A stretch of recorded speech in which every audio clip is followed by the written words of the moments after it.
Hello दोस्तों, good morning.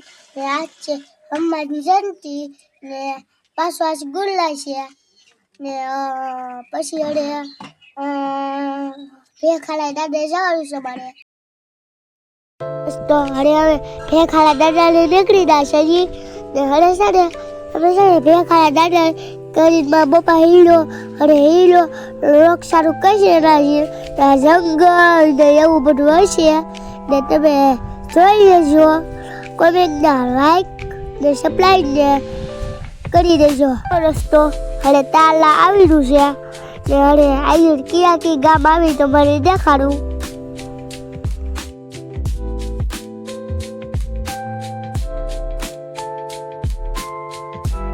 રસ્તો હવે અમે હનુમાન પૂગી દાસ હવે તમે મારા ફ્રેન્ડ હોય ને તો મારો હીરો જોતા હોય ને તો તમે બહુ મસ્ત લાગશે. હું બહુ સારું બોલું અવાજ સારો છે. આવો દોસ્તો, આવો તમે ચેનલમાં નવા હોય તો મારો વિડીયો તમારે ગમતો હોય તો ચેનલને લાઈક ને સબસ્ક્રાઇબ કરી દેજો. આવો દોસ્તો, હવે અમે જંગલના ગેટા પગવા આવી રહ્યા છે એના કેવી ટ્રાફિક હોય એ જોઈ. આવો દોસ્તો, હવે મારા પપ્પા થોડીક રસ્તાની માહિતી આપી દે. હનુમાન દાદા અને આજે છે હનુમાન જયંતિ અને ગુરુવાર એટલે આપણે દુકાનો હોય છે રજા એટલે બધા ફેમિલી સાથે નીકળ્યા છે. મારી મમ્મીની આમથી હાલીને આવ્યા આવે છે અને ટુ વ્હીલ લઈ અને ગેટ સુધી બાબરપરાથી આપણે ગેટ સુધી આવવાનું. જ્યાં નાકું છે અહીંયા જો આ રીતનું નાકું છે અહીંયા પછી આગળ તમારે જો આ બાજુ બધી છે ને અહીંયા મેકી દેવાની. ટુ વ્હીલ આ બાજુ મેકવાની છે અને અહીંથી પછી તમે આમ જાઓ ને તો જો એક ટ્રેક્ટર આવેલું આવે છે આવી રીતે.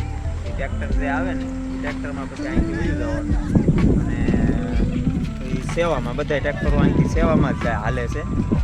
દર હનુમાન જયંતિ હોય ને ત્યારે અહીંથી હાલે અને અહીંથી આમ બધા ટ્રેક્ટરમાં બેસી અને આપણને આશ્રમ સુધી પહોંચાડી દે છે. અને આ બાજુ છે અહીંયા આગળ ફોર વ્હીલનું પાર્કિંગ છે, અહીંયા તમારે ફોર વ્હીલનું પાર્કિંગ કરી દેવાનું અને ત્યાર પછી અહીંથી ટ્રેક્ટરમાં બેસી અને તમારે આશ્રમ સુધી પહોંચાડી દે છે. દર્શન કરી અને પછી પાછા તમે દર્શન કરી લો એટલે પછી પાછા તમને લઈને અહીંયા ગેટ સુધી મૂકી જાય અને ગેટ પછી આપણું વાહન લઈ અને આપણે નીકળી જવાનું. અને જગ્યાએ તમે બાબરપરાથી અંદર વહી આવો એટલે 2-3 સ્ટોલ નાખેલા છે. તમારે ઠંડી કાંઈ છાશ પીવી હોય, શરબત પીવું હોય તો એ બધી સેવાઓ આખા રસ્તે હનુમાનગાળા સુધી આશ્રમ સુધી તમને સેવાઓ બધી મળતી રહી છે. તો ચાલો જઈએ હવે આશ્રમે અને અહીંથી આગળ ટ્રેક્ટરમાં બેસી જવું અને ટ્રેક્ટરમાંથી પછી સીધા આશ્રમે પહોંચી જવું. દોસ્તો જવાનું હતું ટ્રેક્ટરમાં પણ સ્મિતભાઈ એમ કહે છે કે હાલીને જવું છે પપ્પા. તો અમે અહીંયા ગેટ પાણીથી હાલતા થઈ ગયા છીએ અને હાલતા આગળ પગે ગયા તો એક શરબતનો બીજો સ્ટોલ આવી ગયો છે તો શરબત પી અને અમે નીકળી ગયા. તો મળીએ આગળ જઈને. ચાલો. ઘટાદાર જંગલ, ચારે બાજુ ડુંગરા અને વસાડેથી આ દાદાને આશ્રમે જવાનો રસ્તો. આ રીતે બધા ક્યારે આજ તો હાલીને જ જાય ન કરતો ટુ વ્હીલ આવે. ત્યાં ભજન હશે, ધૂન ચાલુ હશે, એવું હશે.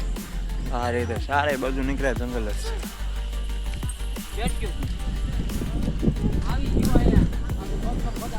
સ્મિત ને અહીંયા હાલ્યા જાય કાકો દીકરો.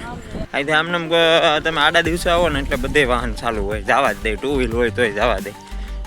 ત્યારે હાલીને ન જવા દે, ત્યારે ટુ વ્હીલ લઈને જવા દે. અને આજ છે તે ટુ વ્હીલ કે કાંઈ ન લાવવા દે.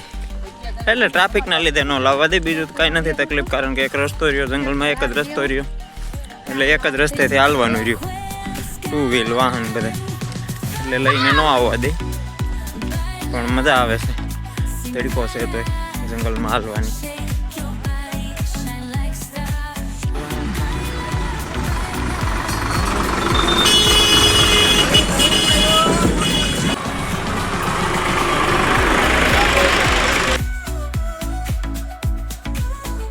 દોસ્તો જો આજે ટ્રેક્ટર આવ્યું છે ને એ ગેટેથી બધું માણસોને ભરી અને આશ્રમ સુધી મેકવા આવી ગયું છે. અમારે એમાં જવાનું હતું પણ સ્મિત કે હાલીને જવું છે તો અમે હાલીને આવ્યા છીએ ઠેઠથી ગેટેથી. અને જો ટ્રેક્ટર અહીંયા આવી ગયું છે એ ખાલી કરી દે છે અને પછી પાછું કરવા આવી જાય છે ગેટ પાસે. અને અહીંયા ભજન ચાલુ હતા સ્પીકરમાં એટલે પછી કોપીરાઇટ આવે એટલે કાંઈ વોઇસ ઓવર કરવું પડ્યું ઘરે આવીને. અને આગળ પછી જઈ અને દાદાએ હજી જવાનું છે આશ્રમથી. દાદા જ્યાં ભેખમાં બેઠા છે, જે ભેખવાળા દાદા કહેવાય છે, ત્યાં 1-1.5 કિલોમીટર જેવું થાય છે અહીંથી હાલીને જવામાં. અને ત્યાં તો હાલીને જ જવું પડે છે, ત્યાં તો ગાડી નથી જવા દેતા, કારણ કે પૂરેપૂરું જંગલ આવી જાય છે. એટલે તો અમે હવે આગળ ત્યાં જવા નીકળી જવાના છીએ. અને સ્મિતને પૂછ્યું હતું વાંદરાને એવું જોવું છે, તો સ્મિતે આ પાડી. તો પછી જો અમે નીકળી ગયા છીએ અહીંથી જવા આગળ. અને આગળ જોઈએ કાંઈ વાંદરાને કાંઈ મળે છે જોવા, કે પછી એમને રહીએ જંગલમાં. અત્યારે જો કે પબ્લિક છે એટલે લગભગ તો એવું કાંઈ હશે નહીં. હશે દોસ્તો, હું તો કહું એટલે આવી જાય ને વાંદરા, એને બીક છે તો હું ખલાઈ જજો. પણ હું જાકોડીમાં બોલું ને ત્યારે આમ બોલું દોસ્તો, નકર હું એને બીક જ કહ્યું કે એ હતા આગળ આવશે જજો, અમે ઘરે જઈએ એ આવશે. જો દોસ્તો, હવે અમે પહોંચી ગયા છીએ ભેખવાળા દાદાએ. જો આજે આખી ભેખ છે ને એ મોટામાં મોટી ભેખ છે. અને અહીંયા ટ્રાફિકે એટલું જ હતું, જોકે ટ્રાફિક તો વધતું જ જતું હતું. અમે થોડાક વહેલા પહોંચી ગયા હતા એટલે. અને જો આ જે ઓટો છે ને એ ઓટો છે ખાલી, અને આગળ ટ્રાફિક છે પણ ત્યાં તો હું તમને નહીં બતાવી શકું, કારણ કે ટ્રાફિક એટલી છે. અને ફટાફટ દર્શન કરો એવી રીતે બધા સ્વયંસેવકો બોલે છે અહીંયા. તો જોઈએ હવે કેમ છે. વાંજે જો હોય તો ઘડીક સારું રાખવું, જાકોડી સારું રાખવું, આગળ જો દેખાય છે રાણી રાખવું. એનો વિલો હોય ઉતાર હોય ને તો ખબર ન હોય એમ છે ન હોય તો પેલા ભાઈ આગળ ક્યારે વાંજી આવશે. આપણે આગળ થોડે થોડી પૂકી જઈશું રસ્તા, તારે વાંજ્યા દેખાય છે. મને શીખવું પછી હા દોસ્તો, હવે અમે પૈસાથી રહેવા બેઠી જશે ને પછી અમે આગળ ખાઈ લઈશું, ત્યારે અમે ઘરે જઈશું ને પછી અમે વાંદરા જોવા જઈશું. વાંદરા અત્યારે તો કંઈ દેખાડા નહીં, એટલે અમે આગળ ઘરે જઈ ત્યાં દેખાય તો થાય, નકર નહીં થાય. હા દોસ્તો, હવે અમે ઘરે જતા હતા ને હવે અમે મારા કાકાને અમે કલમદાર તોડતા જતા હતા ને પછી અરે વાંદરા દેખાય તો થાય, પણ બધે વાંદરાનું જ બહુ ગોઠવું, ફટાફટ બોલું બધે હું કરવું, વાંદરા તારી આવશે. હા દોસ્તો, હવે અમે એટલા કલમદાર એ લીધા હતા. મિત્રો આપણે આવી ગયા દવાનો પફ લઈ અને વાડીએ હતા હનુમાન ગાળાથી સીધા જો. અને વાડીએ હવે આગળ દવા આપણે તો કાંઈ છાંટતા નથી, ને મારા પપ્પા આગળ છાંટી દે છે દવા છાંટવાની છે એટલે. અને જો આપણે આવી ગયા છીએ વાડીએ. ગુવાર છે, આગળ ભીંડો છે, બાજરી છે. અને પણ આ વાદળા બાજરી લેવી છે, પણ આ વાદળા કાંઈ બંધ થતા નથી. અને આંબા કાકા આપણે આગાહી ઉપર આગાહી નીકળી. જો અત્યારે ગાડી લઈને લઈ દવા અને મારા પપ્પાને દેવા આવ્યો. બકાલું મારી મમ્મી લઈને જાય છે આગળ, એટલે બકાલું લેવા આવ્યો છું. આવી છે આપણી વાડી દોસ્તો, આવું બધું છે જો. આમનામ અહીંયા રાવણો છે, અહીંયા ઝૂંપડી છે. હવે અહીંયા આગળ જવાનું છે આપણે. હાલો જાવ છું.